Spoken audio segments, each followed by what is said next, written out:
یہ ایک ایسا واقعہ تھا جو شاید عام عوام کو نہیں معلوم کہ اس ملک میں وزیر اعظم بننا یا جمہوری جدوجہد کرنا کتنا مشکل کام ہوتا ہے، اور نتیجہ وہی نکلا کہ بظاہر وہ وزیر اعظم بن گئیں، لیکن ان کے خلاف پہلے دن سے ہی سازشیں شروع ہو گئیں اور ان کی حکومت کو گرانے کے لیے مختلف ہتھ کنڈے اور خاص طور پر ان کی کردار کشی کا ایک سلسلہ شروع ہوا۔ ناظرین، یہ ایسے واقعات ہیں جو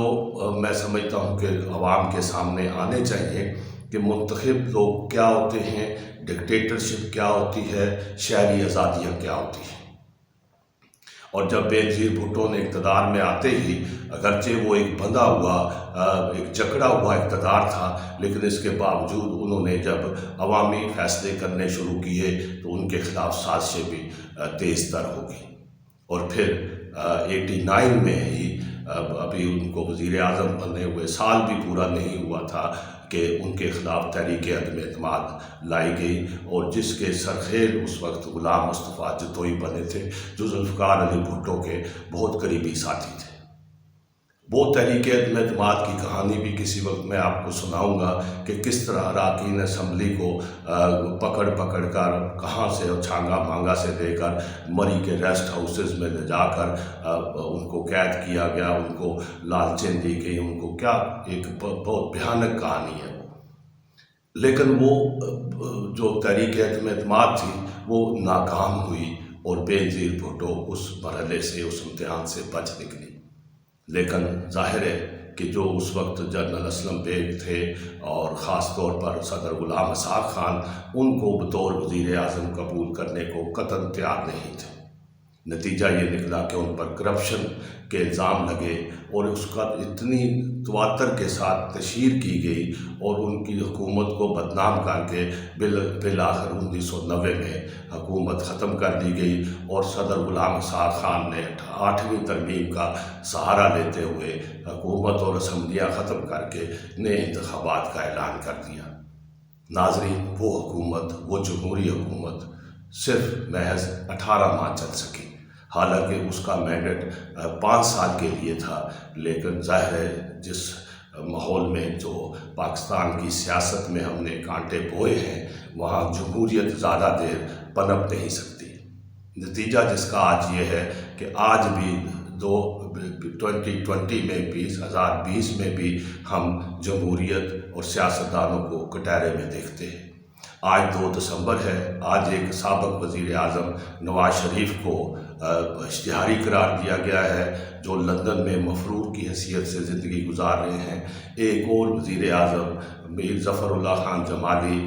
قضائے الہی سے وفات پا گئے ہیں، لیکن وزرائے اعظم کی زندگی میں کبھی بھی ایک جو سکون کا لمحہ ہے وہ نہیں آیا، اور انہیں ہمیشہ ایسے ہتھ کنڈوں کا سامنا کرنا پڑا، اور وہ وزیر اعظم جو عوام کے نمائندے ہوتے ہیں وہ یا تو جلا وطن ہو جاتے ہیں، یا قتل کر دیے جاتے ہیں، یا ان کو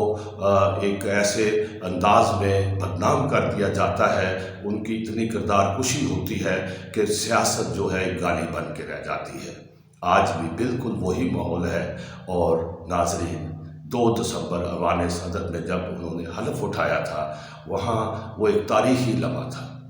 اور وہاں جس طرح بینظیر بھٹو نے اپنا حلف اٹھا کے جس عزم کا اظہار کیا تھا کہ وہ ملک کی تقدیر بدلیں گی، اور ذوالفقار علی بھٹو کے جو عوامی مشن تھا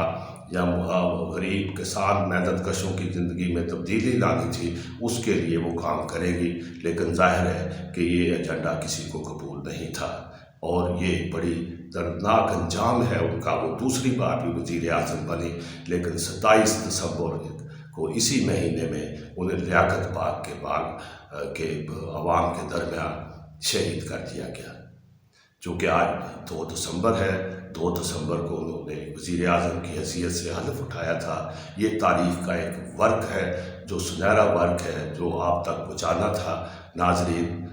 آج اتنا ہی۔ میں اس کہانی کے حوالے سے مزید جو کہانیاں ہیں وہ بھی سامنے لاؤں گا، لیکن آپ سے درخواست ہے کہ ہمارا چینل راستہ نیوز سبسکرائب بھی کیجئے، اس کو لائک بھی کیجئے، اس سے ایک تعلق جوڑیے۔ میرا اور آپ کا ایک تعلق ہے، ایک محبت کا، ایک دوستی کا، ایک سچائی کا، اور وہ حقیقتیں سامنے لانے کا جو ابھی تک دبی ہوئی ہیں، چھپائی جاتی ہیں، لیکن سچ جو ہے وہ سامنے لانا ہمارا فرض ہے۔ آئیے مل کر اس سچ کو ہم زیادہ سے زیادہ سامنے لاتے رہیں۔ آپ کا بہت شکریہ۔